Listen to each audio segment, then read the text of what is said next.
What is up, y'all? I am back with another video for you, and today I'm doing something a little different on my channel. This is something I've always wanted to do, but I didn't know if it would be good to incorporate this onto my channel because I am a makeup channel, or like a beauty channel as you can say, and I just thought that would be weird to put in the mix. So for about a couple months now I have been debating on putting this on my channel, but I decided with the help of Amber Loves Mystery. So if you don't know who that is, she will be linked down below. She's one of the mystery people, and I like tweeted and saying like, should I actually do this? And she tweeted back saying yes, go ahead, do it. And so because of her, she really pushed me to do this.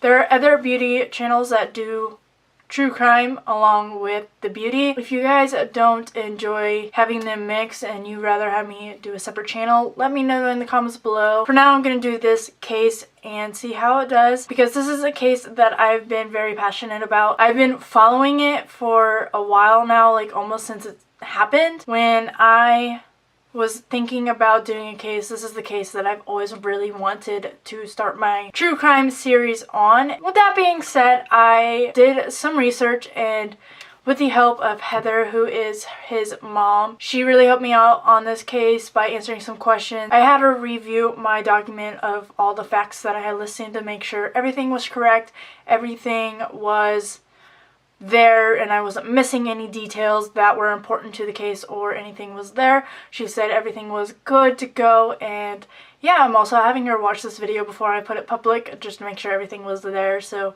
everything you hear is going to be as factual as it can get. If this is kind of weird, this is my first time doing it. I hope it really helps you guys understand the case, and please help me get the word out there and let me know if you guys like this series and everything. But without further ado, I think I'm going to just get on into the case. Before I get onto the case, I want to have a disclaimer that if you are very sensitive to any suicide or anything about hurting yourself or depression or anything like that, please exit this video right now, and hopefully I can have a case up that is less heartening like this one, because it will be talked about in this video. So that is just a warning I want to give you guys, just because I don't want anybody to have any triggers or anything like that. Also, if my camera is blurry at any time during this video, or maybe even throughout the whole video, I am sorry.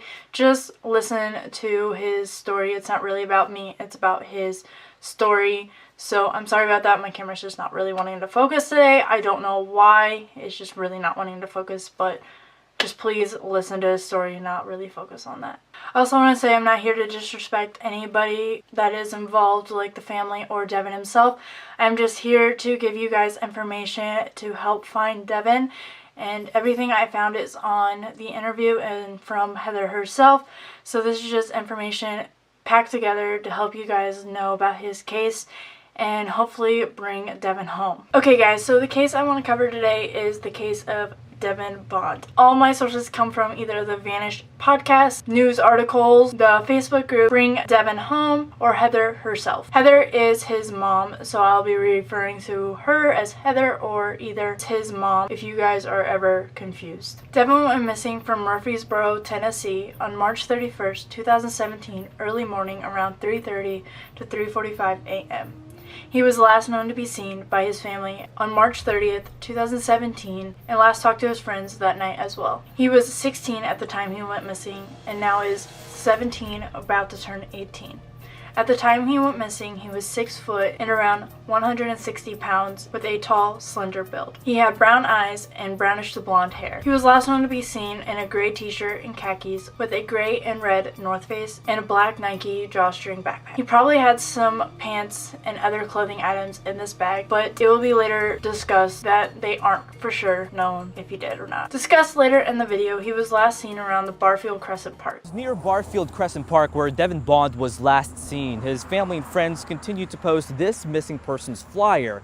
His mom is confident that it's only a matter of time before he's back home safely. Devin, next week you will be missing for 5 months. It's hard to imagine that it's been 5 months since I have seen you, gave you a hug, or told you how much I love you. His immediate family that was left behind was at the time his 9-year-old brother and his 2 parents that he lived with. He played football for his school team, he loved to play video games, and always got good grades. Reward money of finding Devin Bond, or leading to the findings of Devin Bond, is $5,000. If you know any information about his case or where he might be, please call the Rutherford County Sheriff Department at 615-898-7770 or call the tip line at 615-904-3056. The night he went missing, he had a phone call by his girlfriend at the time at 6 p.m. She called him to break off the relationship. Devin's mom told me that the reason that the relationship had to be broke off was because her dad wanted her to, just because she was lying about where she was, and they were only together for about a couple months. Devin's mom didn't know about the relationship getting broken off the night he went missing. She found this out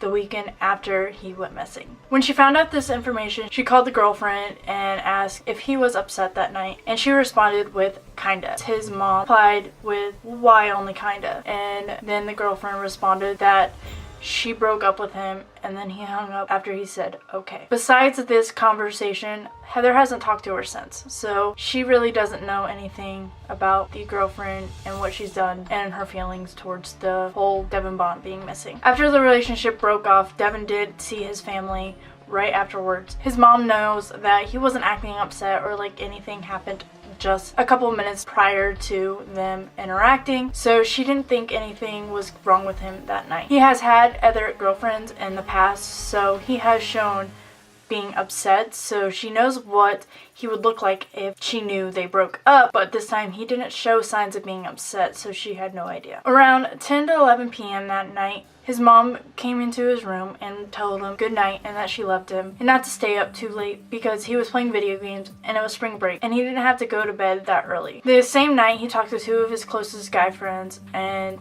he was not showing signs of being upset to them as well. He was joking around, having fun, just making each other laugh. They didn't even know the couple broke up. His mom later even saw the text messages and saw that he wasn't acting upset towards them, that they were just having fun that night. Later down the investigation, a friend from school came forward saying that she talked to him that night, and they don't talk on a day-to-day basis, so they only really talk when he is upset. So she heard from him because he was upset and was talking about the breakup and just saying how upset he was. It was a very negative conversation that they had. He did show signs of being upset towards her. At the end of the conversation, Heather did say that she saw the text messages and it got a little bit more positive because he said he would not do anything to hurt himself. So this made her believe that nothing along these lines actually happened to him. Going in the morning of when he vanished, he made his bed to look like he was sleeping and was actually in his bed when he really wasn't. He stuffed his comforter with blankets and pillows. The morning they discovered he was missing, his dad sent his younger brother in to check on him, and that's when his brother discovered Devin wasn't in his room. His dad did not believe him at first and went to check himself and discovered as well that he was not missing.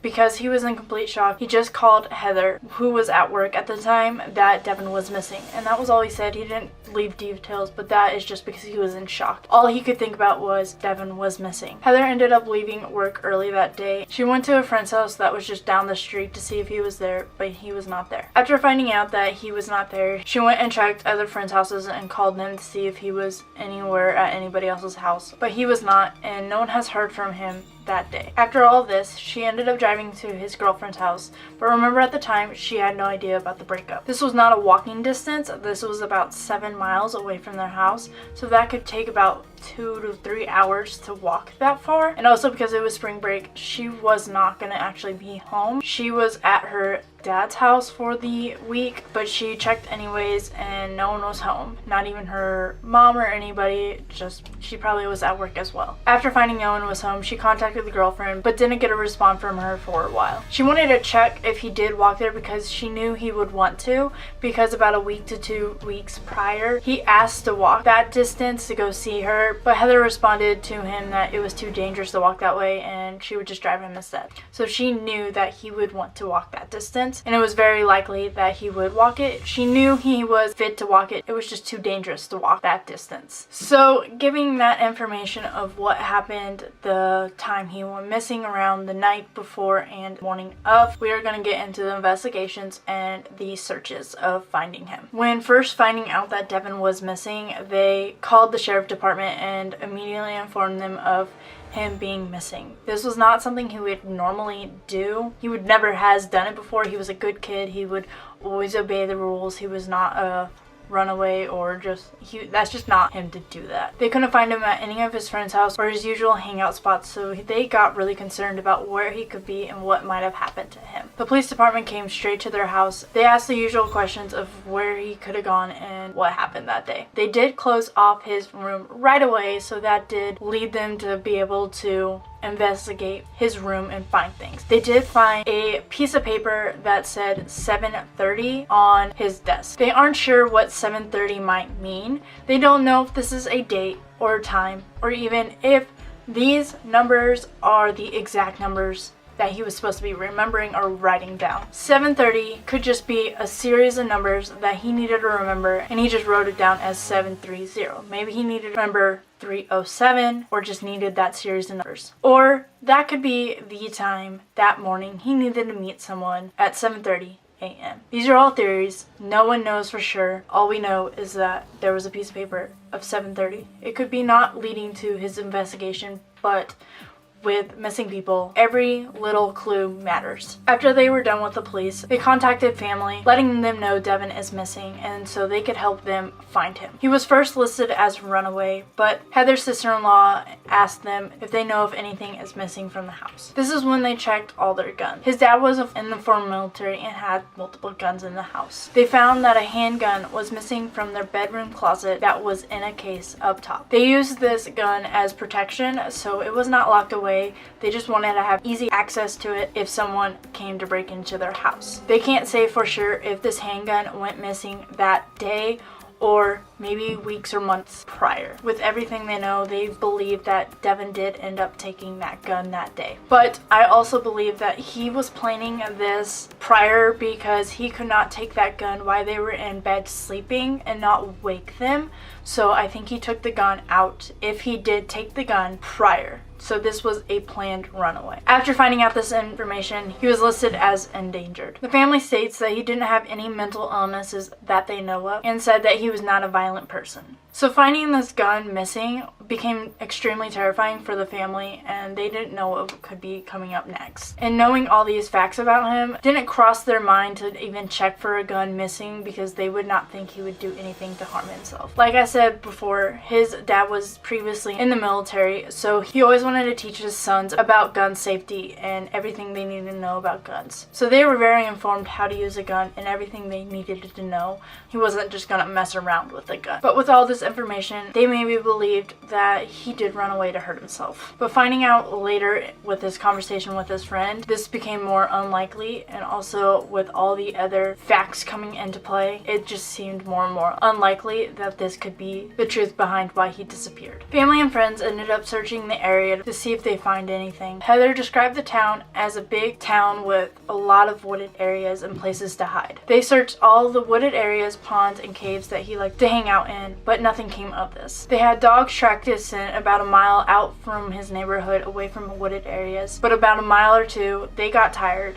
and they had to stop. This is when investigators pinged his phone. They pinged it around 5:30 a.m. off the Tiger Hill cell tower in Murfreesboro, Tennessee, where they live. This was the closest tower, and they believed that he was about 1.8 miles south of the tower on Barfield Crescent Road. Heather stated that she believes this is about 5 to 6 miles from their house, but she stated that she isn't sure and just knows it's a very long walk. So, our main concern is we want Devin to come home. Investigators believe 16-year-old Devin Bond, a Riverdale high school football player, was armed with a gun before his disappearance. Since then, there's been an exhaustive effort to find him. This is what this area right here is the ping on the phone picked up. Bond's phone was last tracked in the Tiger Hill area before it turned off on Saturday. Detectives continue to scour the nearly 4-mile area around it. The investigators working on the case pinged all the locations on his phone to determine the last location and time he used his phone. And this is what they came up with. With the new information, they brought helicopters from out of town and drones to search the area for a couple hours. They believed he walked past the park that was next to the road. They checked the park, but didn't thoroughly check it. They didn't find anything just because they believe he walked past it. So they didn't feel the need to check it all very, very thoroughly. The first weekend he went missing, they had police officers walking around by foot in wooded areas and had cadaver dogs, which are dogs that track dead body scents around the area, and nothing came of this. After the ping was found, they believe that he turned off his phone or it died. They aren't sure which one happened, just the phone is now off. In the Vanish podcast, Heather stated that he dropped his phone and it didn't turn on. They activated an old phone that he could use temporary because he had an update coming soon and they just wanted him to use that phone for now until he can have the update. His phone was also known to not have a really good battery life, and they found out later that he did not bring a charger with him on his adventure, let's say, or wherever he went, so his phone very likely could have just died, or if he got to where he needed to be, he ditched the phone and just threw it away. The phone could have just died and he decided to ditch the phone. They aren't sure really what happened, just knowing the phone is off. That following Monday, from the weekend prior of not finding anything through the searches, they were assigned an investigator to look through all of his text messages and on his social medias. Devin used an app to text, and his mom believes he did this instead of using a normal text because that's what all of his friends did. Like, people like to use WhatsApp, that's just something he used. And because he used an app, when the investigator requested some information off of the app, they couldn't get anything from the app. Only they could find out that he was using it, not what he was saying. So with all of this, they couldn't get any information. Because he used an app to text, they don't know who he would have been talking to. She does believe he could have maybe been talking to someone that they don't know of. Since he was very active on video gaming, he could have met someone online, gave them his number, and was talking to them and planned to meet that day. The way he was walking towards his girlfriend's house, and none of his other friends actually lived that way, but the ping wasn't the direct route to his girlfriend's house. It was like in a round route, so like say that road was closed, they had to go, there was another way. He took the longer way to walk to her house. Heather stated that she believed he took this way because at 6 a.m. that morning, his dad would take the direct route because he worked up that direction and he wanted to be avoid seen by his dad, so he decided to take the around route. The mystery is, like stated before, why did he go that way if his girlfriend wasn't there? They maybe thought that she got home early and he wanted to see her, but they really aren't sure. But also in this direction is the interstate. For months, his dad walked this route trying to find something to find his son. Nothing ever came of this. A week after he went missing,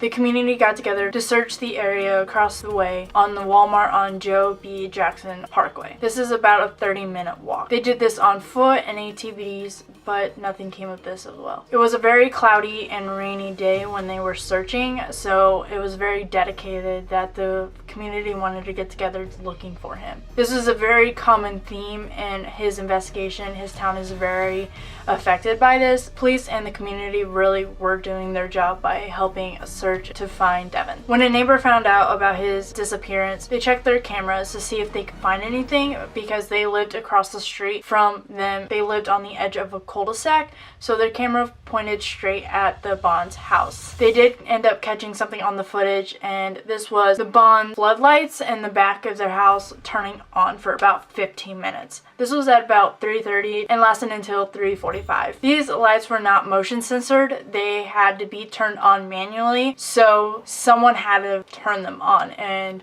with all the information, yes, it had been Devin. Within that 15 minutes, they don't really know what was going on and why they were on for 15 minutes. Also, why did he go out the back door and not the front door? They never saw him going out the front door on the footage, but Devin's mom believes that he was packing something up that he already planned prior to her being home from work the night before he went missing. Whatever reason he went that way and why he had the lights on are unknown. He would have had to hop the fence into someone else's yard and he could reach a main road that way, but no one knows really why he went that way. I also believe maybe he waited 15 minutes to maybe learn how to jump the fence in the dark so he would do it without hurting himself or making any noise or anybody noticing him. Then a witness came forward saying that they might have spotted him on the Barfield Crescent Road. When they spotted him, they were kind of concerned why there was a teenage boy walking the roads at that time of morning. They wrote it down because they wanted to make sure they had all the details in case they heard something happen and wanted to report it to the police. The teen was walking towards the Veterans Parkway and off of the Barfield Crescent Road. This was around 4:30 a.m. that morning. This is the same area his phone last pinged,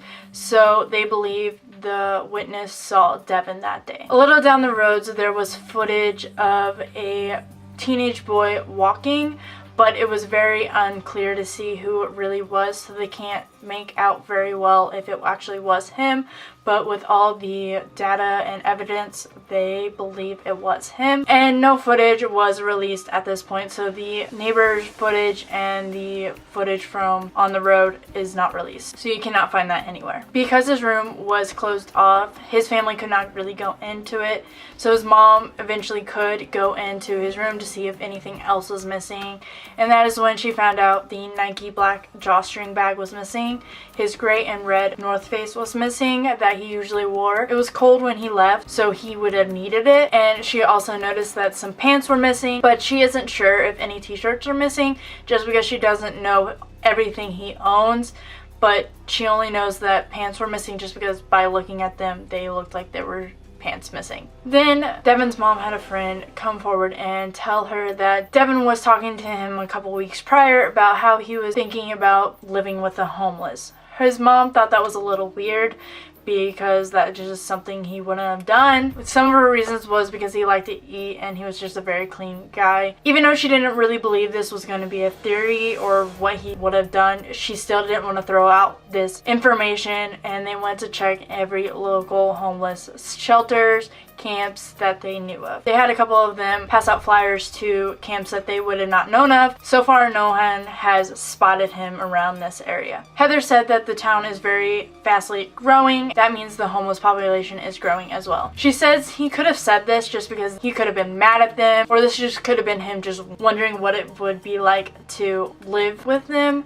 Like, we all wonder about things of, like, I wonder what it'd be like to go out in outer space. I highly doubt I'll ever go to outer space, but I wonder about it. We all have that. Doesn't mean it's gonna happen. So this is kind of a thing that she thought of as well. Others have also claimed to see him that morning. Really, no one else knows any information. She does believe someone did help him run away that day. She does believe it wasn't just him doing this. Local businesses have really stepped up on helping searching for him. They've provided food, they've provided some water, and they also put his flyers up to this day around town, and she keeps discovering businesses putting up his flyers to help find Devin. Thankfully, police have been very helpful and did not just stop and label him as a runaway. They've been helpful finding him and trying to get him home. Not much has been known other than the facts I have given you. Just know that he may possibly have a gun.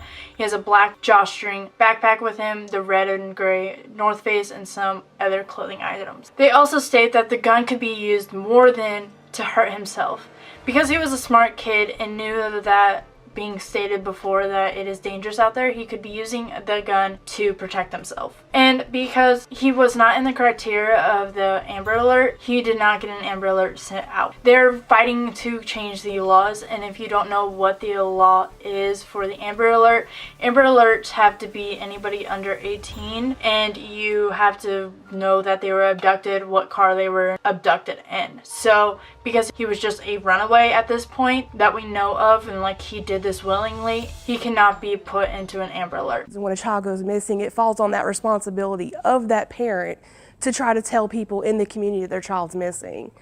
And that's a lot. You know, I went months when people in our own community didn't even know my son was missing. Too often, our current process fails people like Heather. If a child goes missing, a report is sent to TBI.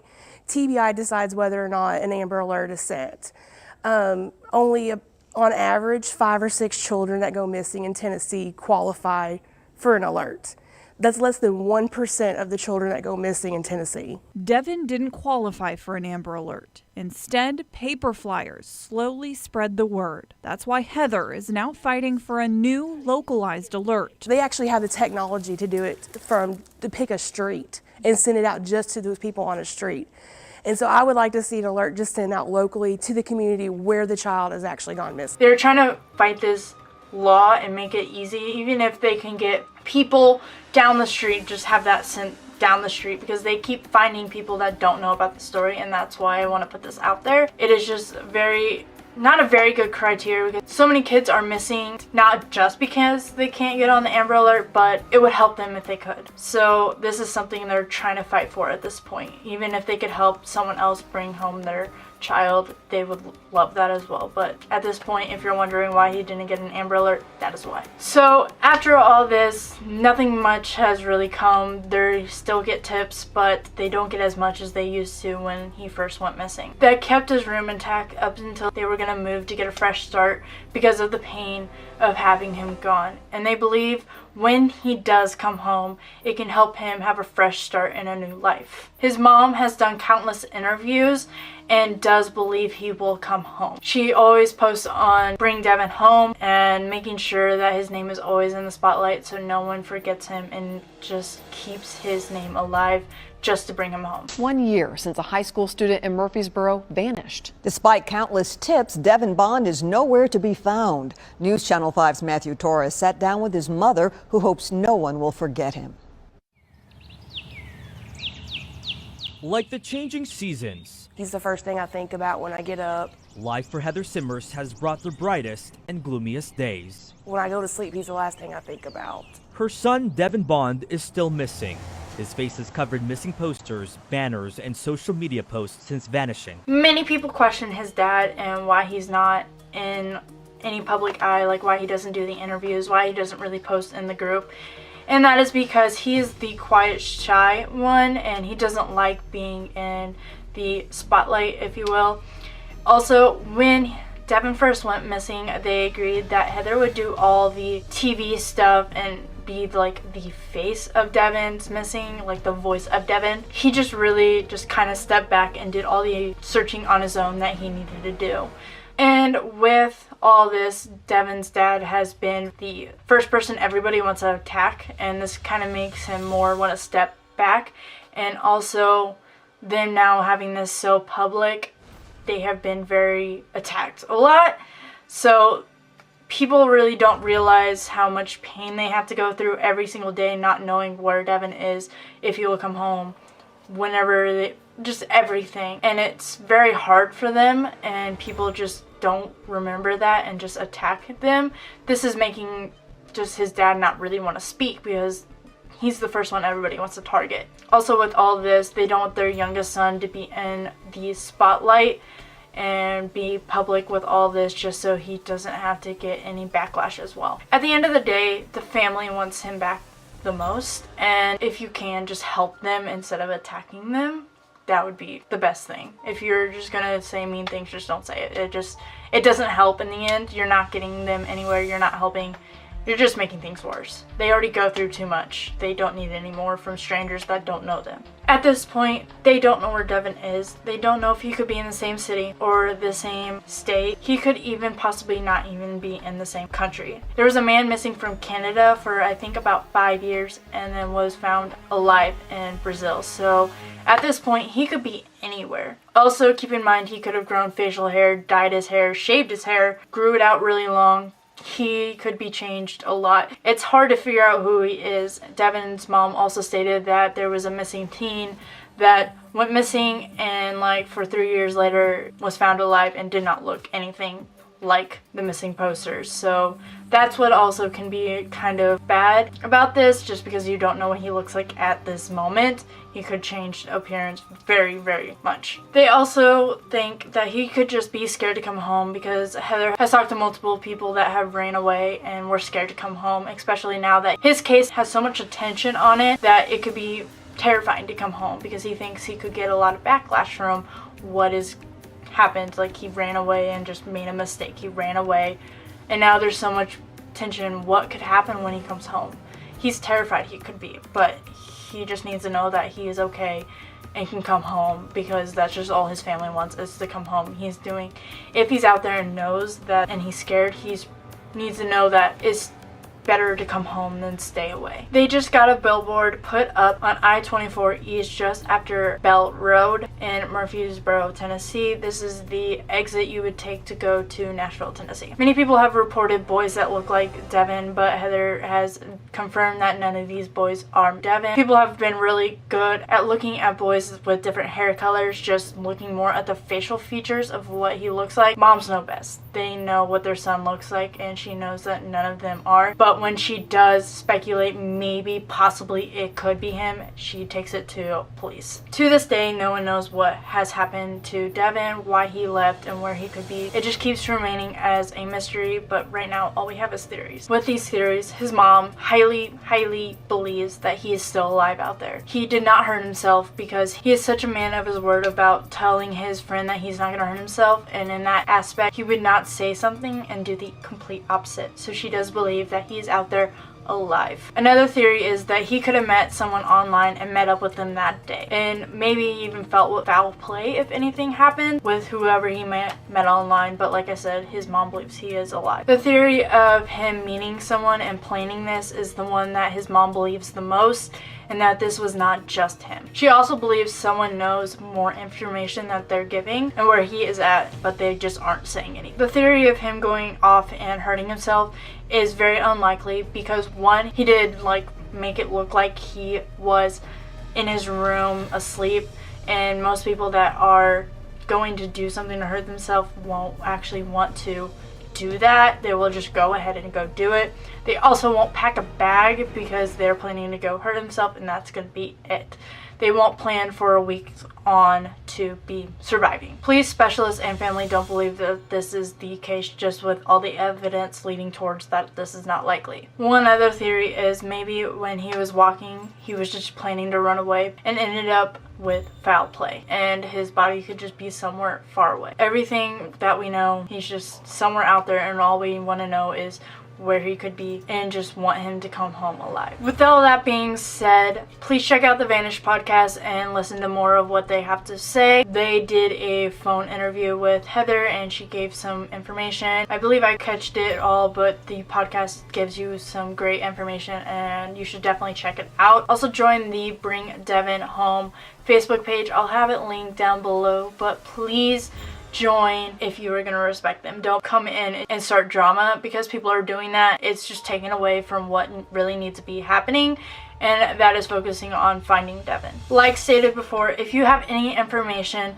please call Rutherford County Sheriff's Department at 615-898-7770 or the tip line at 615-904-3056. He was 16 at the time and now is 17 turning 18 with brown eyes and brownish blonde hair. He was 6 foot and 160 pounds at the time he went missing, with a tall, slender build. He went missing from Murfreesboro, Tennessee, around the Barfield Crescent Park. He was last wearing a gray t-shirt and khakis and the gray and red North Face with a black Nike drawstring backpack. This also may have contained some clothing items. He was possibly with a gun. Thank you for listening to his case, and I really hope you guys help me find Devin and share his story out there. If you guys want any more information on his case, I will list all the sources down below that I use. Other than that, I think that should be it for this video, and please stay safe out there and please be aware of your surroundings. You never know what could happen, and please just always have a buddy with you. Don't ever go anywhere alone,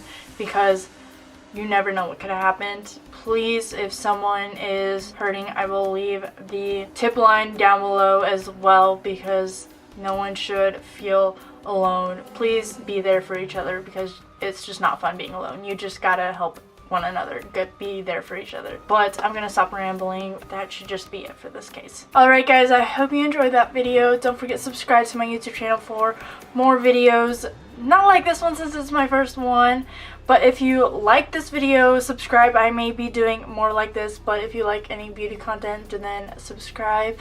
Also comment down below anything you'd like me to do next, if you like this video and want me to do more, or cases you like me to cover for you or them, whatever you want to put it. Don't forget to like this video as well. It helps me get out there, and as well sharing the video.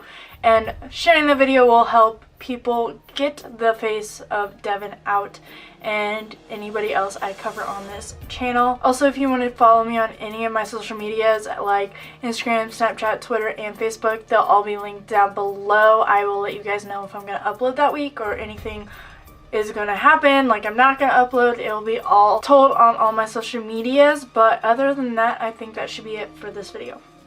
Bye.